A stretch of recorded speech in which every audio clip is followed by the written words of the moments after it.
AF5003, do you read? AF5003, do you read? AF5003, do you read?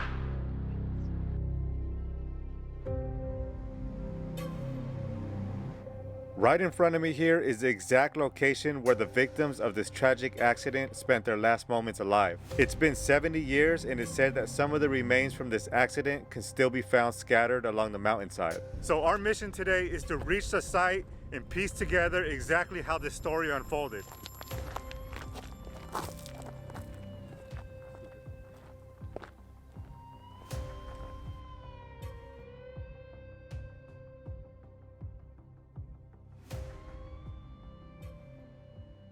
In December of 1953, a B-36 bomber that was carrying 9 passengers crashed right into the side of this mountain here, killing all 9 people aboard the plane. It is said that bad weather, including a huge dust storm and an unusual blizzard that day, is the main factor in this accident. Now, I'm gonna be honest with you guys, I don't know if we're gonna be able to make the hike all the way up there. From what I've read, this is about a 3-hour hike up and another 2-hour hike down the mountain. You can see there's some really steep terrain here, and there is a threat of rattlesnakes as well. So there's a lot of factors here that make this a really tough hike. So I'm hoping we can get to the top here so we can go ahead and check out this site.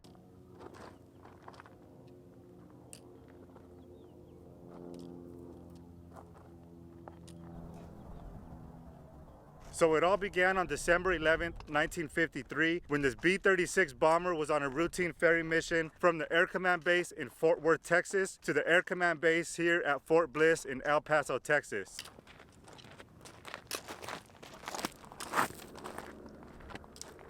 So this aircraft was designed for one purpose. That was to carry huge nuclear warheads to Russia from bases here in the United States. In command of this Cold War nuclear delivery system was Lieutenant Colonel Herman Garrick, and with him was Major George C. Morford, which was his co-pilot that day. Although the records do show a huge number of flying hour experience between the flight crew, nothing in the accident investigation report mentions anything about the flight crew's background, except for one slight reference in the medical report of Lieutenant Colonel Garrick. There is a reference to some emotional stress or trauma from an accident that happened 10 months earlier in England. We'll get to that incident here in a second. Now, this crew was on what they thought was just another normal mission to bring this new B-36D into Briggs Air Force Base. Reports say that this crew was planning on a night of fun in El Paso's sister city of Juarez, Mexico, either at the dog track or the Kentucky Club, which would obviously never happen.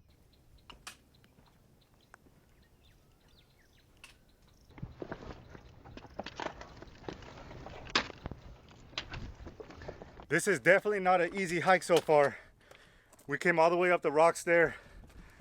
This is where we're at, going up these rocks. I think we're about halfway through, or halfway up the mountain here. It's been about an hour and a half altogether, but this is definitely a challenging trail. Honestly, we got lost a couple times. A lot of people who have hiked this trail have stacked those rocks up to let you know that you're on the right path. But that's where we're going up there, about halfway done. That's where we came from. So we're gonna keep on trekking up these rocks here, and we should be up to the top soon.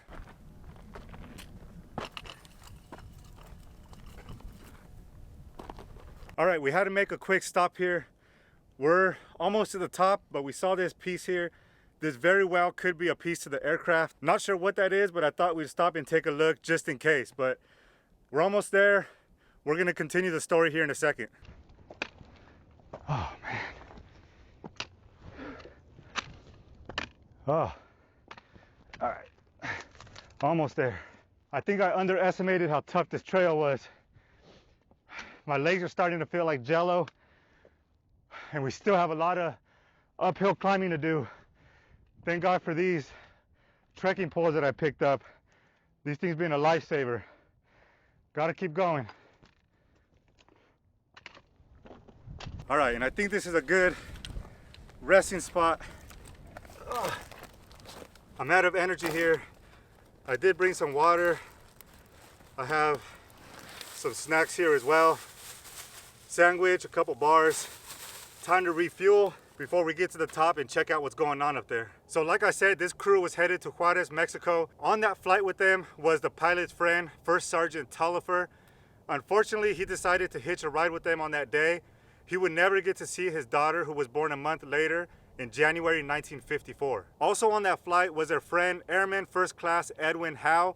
His daughter was also born 8 months later in August of 1954. So unfortunately, the two friends who decided to go on that ride with them that day never got to see their babies be born. So to paint a better picture of what happened that day, here are some audio clips of a reenactment between the crew on the B-36 and the ground controllers from Briggs Air Force Base and the El Paso ground controllers as well. GC, this is AF 5003 at 8,000. El Paso Airport Control, AF 5003, descend to 6,500 toward the range station. We'll turn you over to GC when they have you in their scope. Roger. AF 5003, turn left heading 260, continue descent to 5500. Roger, 260 and 5,500. AF 5003, turn right to 350 degrees, will bring you over station, confirm. Roger, right 350. AF 5003, you need to turn more right, come around 20 degrees to 370 degrees. Biggs, there is no such heading as 370 degrees. Correction, AF 5003, heading 1010 degrees, confirm. Roger, heading 10 degrees. AF 5003, what is your present altitude?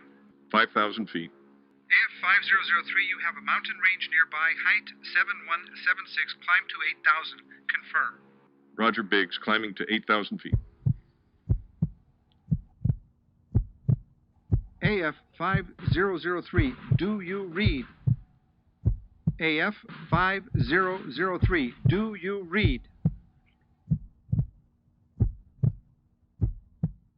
So remember I mentioned there was another incident with some of the same crew members about 10 months earlier in England.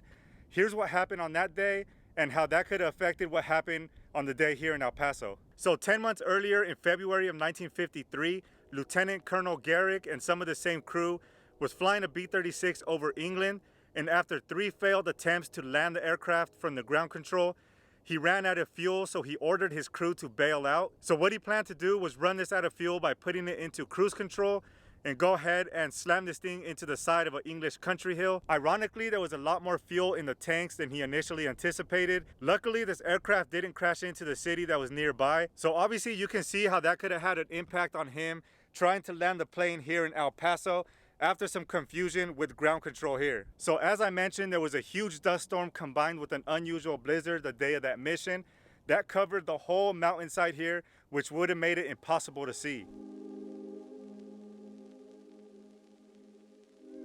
All right, we finally made it.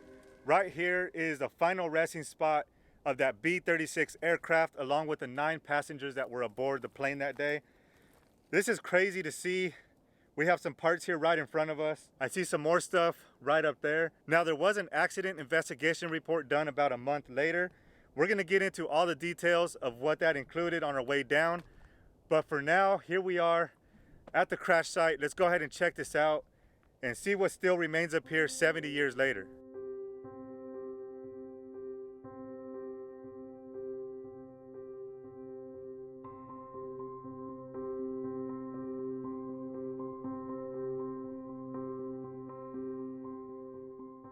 This is absolutely insane. I wish you could be here with me, but I'll try to do my best to show you what's going on here. Here's this piece. I'm not too sure exactly what this part is. If you have an idea, let me know in the comments. But check this out. This is a huge piece that came crashing down the hillside up there. We almost didn't make the hike up here. As you can see, it's really steep. There's a city down there. We almost didn't make the hike. We almost turned back because, like I said, it's an undeveloped trail, really hard hike to get up here. But now I'm glad we did. There's all that. We're gonna climb up a little further. There are some other pieces that are supposedly supposed to be up here. We're gonna go check that out and see what else we can find up here.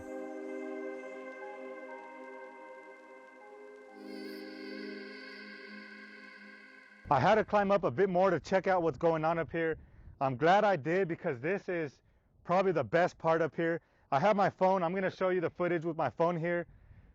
This is insane. Let me show you what's going on here. So check this out. This is, I think, what was the engine.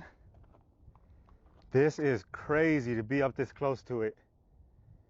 Huge piece. This thing is, let me put my hand next to it and show you.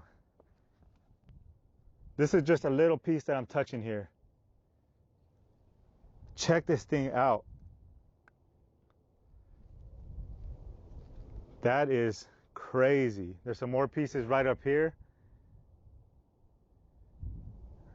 Oh, there's something right up there with an American flag that someone put, like some type of memorial. Let's check this out and see what this is. Here's this piece. This is sad, man. This is sad to think that this was the last place.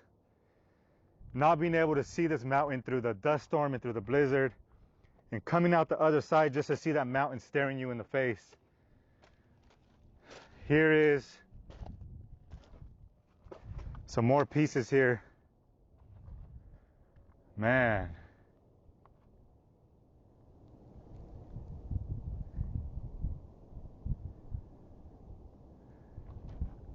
Definitely crazy to see. I don't see any more pieces. Actually, we have some more right up here. Oh man. I'm glad I decided to jump over those rocks. Holy cow. Huge piece here.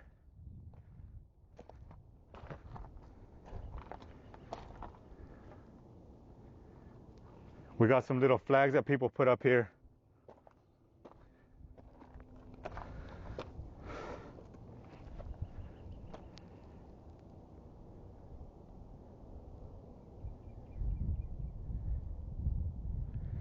Sad, sad, sad day. 70 years ago. And these parts still remain here.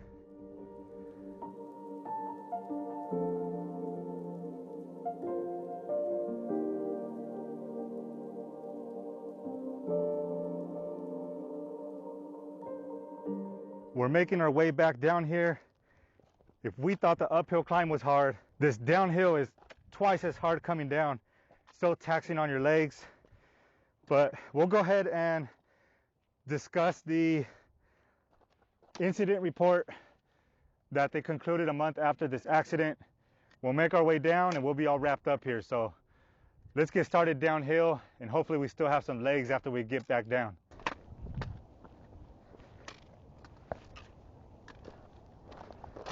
So here's the full accident investigation report that was submitted by the Inspector General's office. So these records include some interesting information, including medical records, witnesses who saw the final low-path flight over downtown El Paso, and a few grainy maps and photographs that were used as evidence as part of the report. So tragically, when this report wrapped up, it was concluded that it was a pilot error and him being unfamiliar with the geography of El Paso.